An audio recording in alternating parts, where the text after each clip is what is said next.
Chicken dum ബിരിയാണിയാണ് ഉണ്ടാക്കുന്നത്. അതിന് വേണ്ട ഇൻഗ്രീഡിയൻസ് എന്തൊക്കെയാണെന്ന് നോക്കാം. ചിക്കൻ ഒരു 1/2 കിലോ ചിക്കൻ എടുത്തിട്ടുണ്ട്. പിന്നെ അതിനാവശ്യമുള്ള ഉപ്പിടാം, 1 ടീസ്പൂൺ മഞ്ഞൾപ്പൊടി, 1.5 ടീസ്പൂൺ മുളക് പൊടി. ഇതെല്ലാം കൂടി നന്നായി ഒന്ന് മിക്സ് ചെയ്തിട്ട് വെള്ളം ഒഴിക്കേണ്ട ആവശ്യമില്ല. ഈ ചിക്കൻ്റെ നനവോടുകൂടി തന്നെ നമുക്ക് നന്നായി ഒന്ന് മിക്സ് ചെയ്തിട്ട് ഒരു 1/2 അവർ ഇത് വെക്കാം, മൂടി വയ്ക്കാം. ഈ 1/2 അവർ ഇരിക്കുന്ന സമയം കൊണ്ട് നമുക്ക് ഇതിൻ്റെ മസാലയ്ക്ക് വേണ്ടത് ഇൻഗ്രീഡിയൻസ് തയ്യാറാക്കാം. അതിനൊരു 3 വലിയ സവാള നീളത്തിൽ അരിഞ്ഞതുണ്ട്, 3 ടേബിൾ സ്പൂൺ തൈര്, ഇഞ്ചി 2 ടേബിൾ സ്പൂൺ ജിഞ്ചർ പേസ്റ്റാക്കിയത്, garlic 2 table spoon, green chilli ഒരു 8 എണ്ണം, വലിയ ഗ്രീൻ ചില്ലിയാണ് ഞാൻ എടുത്തിട്ടുള്ളത്, അതൊരു 8 എണ്ണം. ഇത് 3ഉം നല്ല അരച്ചു വെച്ചിട്ടുണ്ട്. ഒരു 2 വലിയ തക്കാളി, ഒരു വലിയ പിടി മല്ലിയില, പുതിനയില ചെറുതായി കട്ട് ചെയ്തത്. നമുക്ക് പാൻ അടുപ്പിൽ വെച്ചിട്ട് അതിലേക്ക് കുറച്ചു സൺഫ്ലവർ ഓയിൽ ഒഴിച്ചു കൊടുക്കാം. അത് ചിക്കൻ ഫ്രൈ ചെയ്തെടുക്കാൻ വേണ്ടിയിട്ടാണ്. ഇതിലേക്ക് നമുക്ക് ചിക്കൻ ഇട്ടിട്ടൊന്ന് ഫ്രൈ ചെയ്തെടുക്കാം. നല്ലോണം ഫ്രൈ ആയി പോവരുത്, ചെറുതായിട്ടൊന്ന് ഫ്രൈ ചെയ്താൽ മതിയാവും. അധികം ഫ്രൈ ആയി പോയാൽ ഹാർഡായി പോവും ചിക്കൻ, അപ്പോൾ ചെറുതായിട്ടൊന്ന് ഫ്രൈ ചെയ്തെടുത്താൽ മതിയാവും.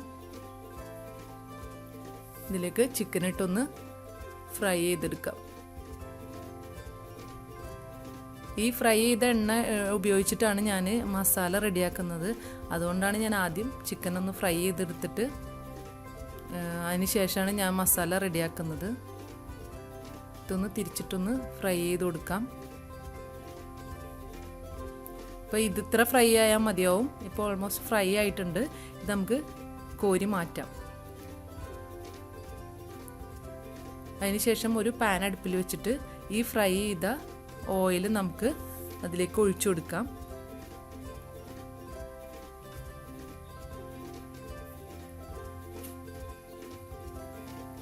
അതിലേക്ക് അരിഞ്ഞു വെച്ച സവാള ആഡ് ചെയ്യാം.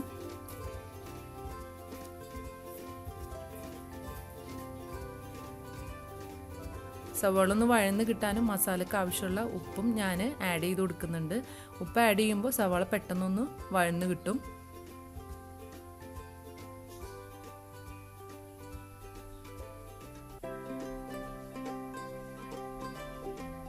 സവാള ഒന്ന് ഇളക്കി ഇടയ്ക്കൊന്ന് ഇളക്കിയിട്ടൊന്ന് വഴറ്റി കൊടുക്കാം. ഇപ്പോൾ ഒന്ന് ഏകദേശം ഒന്ന് വഴന്ന് വന്നിട്ടുണ്ട് സവാള. അതിലേക്ക് ഞാൻ ഇഞ്ചി, വെളുത്തുള്ളി, പച്ചമുളക് ചതച്ചത് ചേർത്ത് കൊടുക്കുന്നുണ്ട്. ഇതിനെ റോസ് സ്മെല്ല് പോകുന്ന വരെ ഒന്ന് നന്നായി ഇളക്കി വഴറ്റിയെടുക്കാം. അതിനുശേഷം അതിലേക്ക് നമുക്ക് ഒരു 2 ടീസ്പൂൺ നെയ്യ് ഞാൻ അതിൽ ഒഴിക്കുന്നുണ്ട്.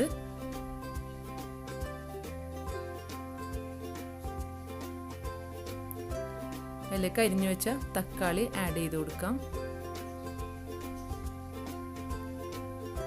തക്കാളി ഒന്ന് വഴന്ന് വരുന്നവരെ നമുക്കൊന്ന് ഇളക്കി കൊടുക്കാം.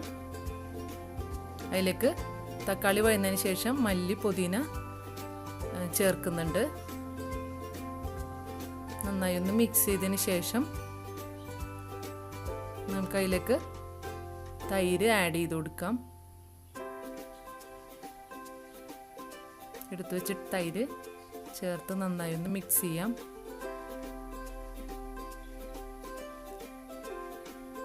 തൈര് ചേർത്ത് നന്നായി ഒന്ന് മിക്സ് ആയതിന് ശേഷം നമുക്ക് അതിലേക്ക് ഗരം മസാലപ്പൊടി 1 ടീസ്പൂൺ ഗരം മസാലപ്പൊടിയാണ് ഞാൻ ആഡ് ചെയ്യുന്നത്. വേറൊരു മസാലയും ഞാനിതിൽ ചേർക്കുന്നില്ല. ഫ്രൈ ചെയ്തപ്പോൾ എടുത്ത മഞ്ഞളും മുളകും തേച്ച് ഫ്രൈ ചെയ്തതല്ലാണ്ട് വേറൊരു മസാല ഞാനതിൽ ആഡ് ചെയ്യുന്നില്ല. ഗരം മസാല മാത്രമേ ചേർക്കുന്നുള്ളൂ. അതിലേക്ക് ഫ്രൈ ചെയ്ത് വെച്ച ചിക്കൻ ചേർത്ത് നന്നായി ഒന്ന് മിക്സ് ചെയ്തിട്ട് മൂടി വെച്ച് ഒന്ന് ചെറിയ തീയിൽ വെച്ച് നമുക്കൊരു 10 മിനിറ്റോളൊന്ന് വേവിച്ചെടുക്കാം. ചിക്കൻ ഓൾമോസ്റ്റ് വെന്തിട്ടുള്ളതാണ്, എന്നാൽ ഈ മസാലയിൽ കിടന്നൊന്ന് മിക്സ് ആവാൻ വേണ്ടിയിട്ടാണ്, മസാലയൊക്കെ ഒന്ന് പിടിക്കാൻ വേണ്ടിയിട്ടാണ് ഒരു 10 മിനിറ്റ് നമുക്ക് മൂടി വെച്ച് വേവിക്കാം. ചെറിയ തീയിൽ വേണം വെക്കാൻ. ഇനി നമുക്ക് ചോറുണ്ടാക്കാനായിട്ടുള്ള ഒരു പാൻ അടുപ്പിൽ വെച്ചിട്ട് 1 ടേബിൾ സ്പൂൺ ഗീ ഒഴിച്ചു കൊടുക്കാം. അതിലേക്ക് ഏലക്കായ ഒരു 4 എണ്ണം, കരയാമ്പൂ ഒരു 4 എണ്ണം, ബേ ലീഫ് 1 എണ്ണം, ഒരു ചെറിയ പട്ട, ഒരു ജാതിപത്രി 1 കഷ്ണം, ഇതൊക്കെ ഇട്ടൊന്ന് പൊട്ടി വന്നതിന് ശേഷം നമുക്കതിലേക്ക് വെള്ളം, ഒരു 5 ഗ്ലാസ് വെള്ളമാണ് ഞാനിതിൽ ചേർക്കുന്നത്. 3 ഗ്ലാസ് അരിയാണ് ഞാൻ എടുക്കുന്നത്. അതിന് 5 ഗ്ലാസ് വെള്ളം ഞാൻ ചേർത്ത് കൊടുക്കുന്നുണ്ട്. അതിലേക്ക് വെള്ളത്തിൽ അരിക്ക് ചോറിന് ആവശ്യമുള്ള ഉപ്പ് ഞാൻ ആഡ് ചെയ്ത് കൊടുക്കുന്നുണ്ട്. വെള്ളം ഒന്ന് നന്നായിട്ട് തിളക്കട്ടെ. ഇപ്പം ഞാൻ അരി സോക്ക് ചെയ്ത് വെച്ചിട്ടൊന്നുമില്ല. ജീരകശാല റൈസാണ് ഞാൻ എടുത്തിട്ടുള്ളത്. അതൊരു 3 ഗ്ലാസ്, ഈ ഒരു ഗ്ലാസിൻ്റെ അളവിലാണ് എടുത്തിട്ടുള്ളത്. ആ ഒരു ഗ്ലാസിൻ്റെ അളവിൽ തന്നെ 5 ഗ്ലാസ് വെള്ളമാണ് നമ്മൾ തിളപ്പിക്കാൻ വേണ്ടിയിട്ട് വെക്കേണ്ടത്. ഇത് ഞാൻ കഴുകി വൃത്തിയാക്കിയിട്ട് വെള്ളം കളയാൻ വെച്ചിട്ടുണ്ടായിരുന്നു. ഇതിപ്പോൾ വെള്ളം തിളച്ച് വന്നപ്പോൾ ആ അരി അതിലേക്ക് ഇട്ട് കൊടുക്കുന്നുണ്ട്.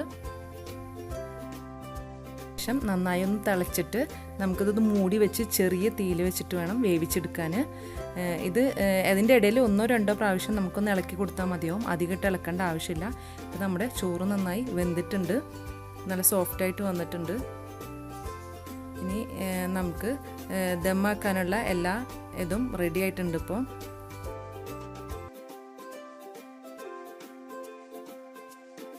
ഒരു ചട്ടി അടുപ്പിൽ വെച്ചിട്ട് അതിലേക്ക് കുറച്ച് ഓയിൽ ഒഴിച്ചു കൊടുത്ത് അതിലേക്ക് ആദ്യം കാഷ്നട്ടും മുന്തിരിയും ഞാനൊന്ന് ഫ്രൈ ചെയ്തെടുക്കുന്നുണ്ട്. ആ എണ്ണയിൽ തന്നെ നമുക്കൊന്ന് സവാള, ഒരു വലിയ സവാള ഞാനൊന്ന് ചെറുതായി കനം കുറച്ച് അരിഞ്ഞിട്ട് നല്ലോണം ഒന്ന് ഫ്രൈ ചെയ്തെടുക്കുന്നുണ്ട്.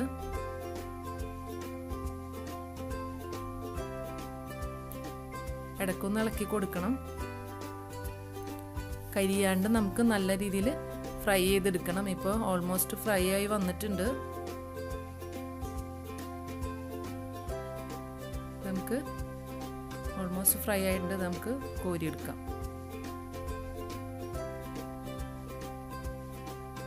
കോരി ഒരു പാത്രത്തിലേക്ക് മാറ്റി വയ്ക്കാം.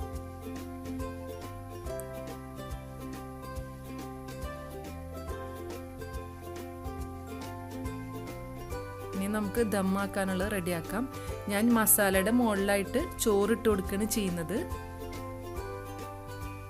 ഒരു പാത്രത്തിൽ മസാലയുടെ മുകളിലായിട്ട് മുഴുവൻ ഒരു പകുതി ചോറ് ഞാൻ അതിൻ്റെ മുകളിലായിട്ട് ഇട്ട് കൊടുക്കുന്നുണ്ട്. അതിൻ്റെ മുകളിലായിട്ട് മഞ്ഞൾ പാലിൽ കലക്കിയതാണ്. ഞാനൊരു 1/2 ടീസ്പൂൺ മഞ്ഞൾപ്പൊടി ഒരു കുറച്ച് പാൽ ഒഴിച്ചൊന്ന് കലക്കിയതാണ്. ഒരു കളർ കിട്ടാൻ വേണ്ടിയിട്ടാണ്. യെല്ലോ കളർ ചേർക്കുന്നതിന് പകരമായിട്ട് യൂസ് ചെയ്യുന്നതാണ്. അതിൻ്റെ മുകളിലായിട്ട് ഒരു 2 ടീസ്പൂൺ ഗീ ഒഴിച്ചു കൊടുക്കുന്നുണ്ട്. പിന്നെ ഗരം മസാല പൗഡർ, മല്ലിയില, പുതിന, പിന്നെ മൊരിച്ചു വെച്ച സവാള, അതിലേക്ക് കാഷ്നട്ടും മുന്തിരിയും ആഡ് ചെയ്ത് കൊടുക്കുന്നുണ്ട്.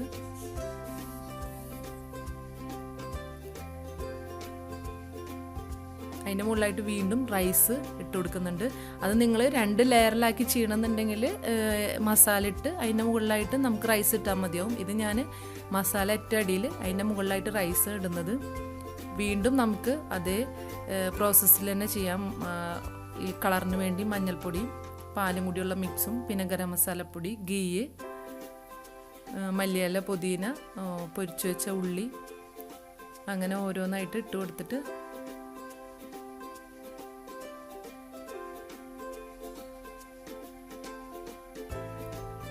പൊരിച്ച ഉള്ളിയും കാഷ്നട്ടും മുന്തിരിയും എല്ലാം ആഡ് ചെയ്ത് കൊടുക്കാം. ഇതിൻ്റെ മുകളിലായിട്ട് ഞാൻ ദമ്മാക്കാൻ വേണ്ടിയിട്ട് ഇതിൻ്റെ വക്കിന് ചുറ്റും ഒരു നനഞ്ഞ ക്ലോത്താണ് ഞാൻ വെച്ച് കൊടുക്കുന്നത്. ഇതുപോലെ നനഞ്ഞ ക്ലോത്ത് ചുറ്റും വെച്ച് കൊടുത്തിട്ട് മൂടി വെച്ച് അടച്ച് വെക്കുന്നുണ്ട്. അടുപ്പിൻ്റെ മുകളിലായിട്ട് ഇതുപോലൊരു പാത്രം വെച്ച് അതിൻ്റെ മുകളിലായിട്ട് ഞാൻ നമ്മുടെ ചെമ്പ് വെച്ചിട്ട് നല്ല അടച്ചു വെച്ചിട്ട് ഈ ഒരു കട്ടിയുള്ളൊരു പാത്രം വെച്ച് ഞാൻ മൂടി വെക്കുന്നുണ്ട് അതിന് മുകളിലായിട്ട്. അല്ലെങ്കിൽ നിങ്ങൾ കനമുള്ള എന്തെങ്കിലും കയറ്റി വെച്ചാലും മതിയാവും. ഇതുപോലെ തുണി വെക്കുന്നതിന് പകരം നിങ്ങൾ മാവ് കുഴച്ചിട്ട്, മൈദ ആട്ട വെച്ച് മാവ് ലൂസാക്കി കുഴച്ചിട്ട് ചുറ്റും വെച്ച് കൊടുത്താലും മതിയാവും. ഞാനൊരു 10 മിനിറ്റ് ഹൈ ഫ്ലെയിമിൽ വെച്ചിട്ട് 15 മിനിറ്റോളൊന്ന് ലോ ആക്കി വെച്ചിട്ടാണ് ദമ്മാക്കി വെച്ചിട്ടുള്ളത്. അപ്പം നമ്മുടെ ബിരിയാണി റെഡി ആയിട്ടുണ്ട്. സെർവിങ് പ്ലേറ്റിലേക്ക് മാറ്റാം.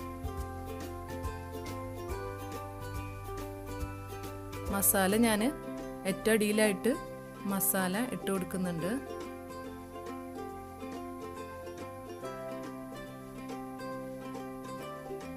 അതിൻ്റെ മുകളിലായിട്ട് നമുക്ക് റൈസും ഇട്ട്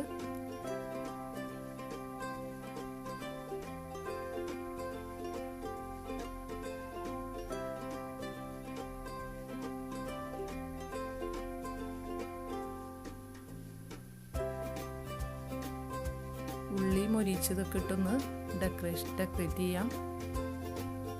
കാഷ്യൂ നട്ട്സും ഇടാം.